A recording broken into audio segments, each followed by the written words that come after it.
لا تلوم الشعار يا سفير إذا قاهم منك قلق، لا تلوم الشعار يا سفير إذا قاهم منك قلق، من حقهم من يقلقوا، من حقهم ينصابوا بالإذعار، لأنك أنت الوحيد الذي ظهورك خلى كروتهم تحرق، وأمامك صارت شعارهم ما لها معنى وتحولت كل أبوها غبار. وأنا الشيخ عزرائيل، وأنا الشيخ عزرائيل، خذوها كذا مني بكلمة حق، علي الطلاق إن السفير هو أطلق الشعار، هو من يستحق، هو من يستحق كلمة صح الله لسانه لا نطق، هو الوحيد الذي يستاهل لا وصل صيته كل دار. السفير هو من عاد للشعر هيبته، السفير هو من عاد للشعر هيبته، وبعدها النور فيه أشرق، بعد ما قد كان يشوه سمعته، بعد ما قد كان يشوه سمعته، أعاد الله مجده من دمار.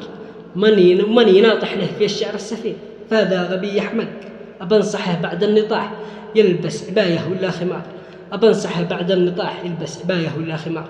سلامتكم.